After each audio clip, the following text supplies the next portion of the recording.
Genèse, chapitre 5. Voici le livre de l'histoire d'Adam. Lorsque Dieu créa l'homme, il le fit à la ressemblance de Dieu. Il créa l'homme et la femme et les bénit. Il les appela êtres humains lorsqu'ils furent créés. À l'âge de 130 ans, Adam eut un fils à sa ressemblance, à son image, et il l'appela Seth. Adam vécut 800 ans après la naissance de Seth, et il eut des fils et des filles. Adam vécut en tout 930 ans, puis il mourut. À l'âge de 105 ans, Seth eut pour fils Énoch. Seth vécut 807 ans après la naissance d'Énoch, et il eut des fils et des filles.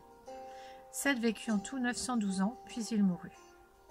À l'âge de 90 ans, Énoch eut pour fils Kénan. Énoch vécut 815 ans après la naissance de Kénan, et il eut des fils et des filles. Énoch vécut en tout 905 ans, puis il mourut. À l'âge de 70 ans, Kénan eut pour fils Mahalalel.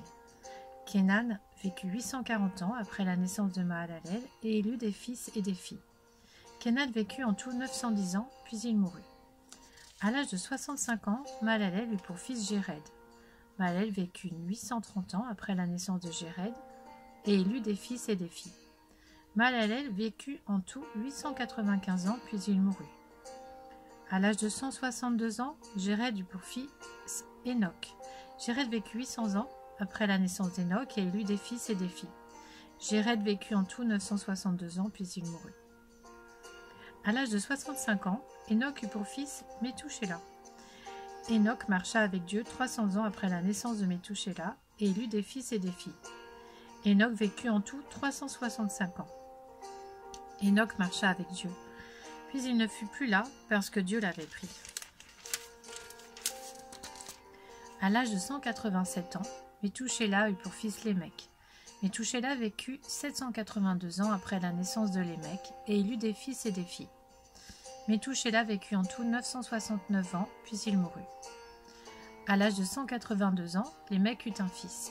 Il l'appela Noé en disant « Celui-ci nous consolera de notre travail et de la peine que ce sol procure à nos mains parce que l'Éternel l'a maudit. » Lémec vécut 595 ans après la naissance de Noé, et il eut des fils et des filles.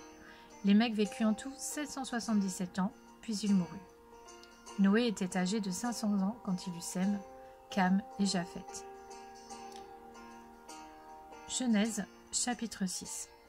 Lorsque les hommes eurent commencé à se multiplier à la surface de la terre et que des filles leur furent nées, les fils de Dieu virent que les filles des hommes étaient belles, et ils en prirent pour femmes parmi toutes celles qu'ils choisirent.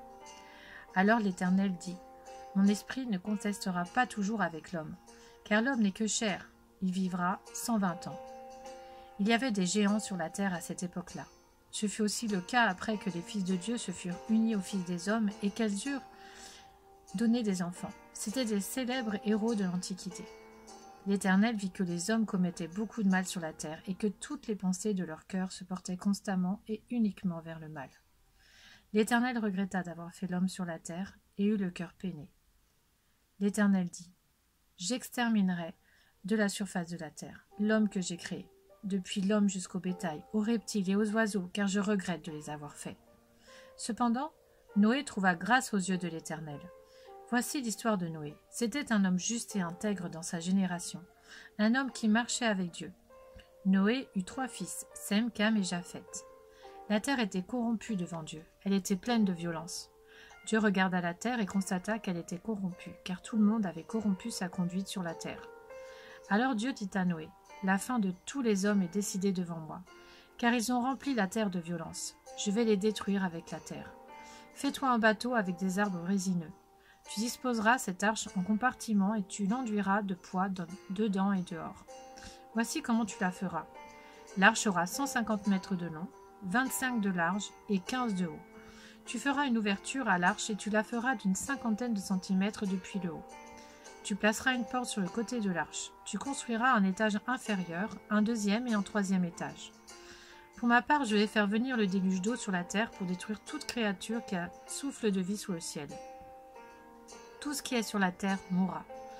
Cependant, j'établis mon alliance avec toi. Tu entreras dans l'arche avec tes fils, ta femme et les femmes de tes fils. De tout ce qui vit, de toute créature, tu feras entrer dans l'arche 2 membres de chaque espèce pour leur conserver la vie avec toi. Il y aura un mâle et une femelle. des oiseaux selon leur espèce, du bétail selon son espèce, et de tous les reptiles de la terre selon leur espèce. 2 membres de chaque espèce viendront vers toi pour que tu leur conserves la vie. Quant à toi, prends de tous les aliments que l'on mange, et fais-en une provision afin qu'ils vous servent de nourriture à toi et à eux. » C'est ce que fit Noé. Il se conforma à tous les ordres que Dieu lui avait donnés.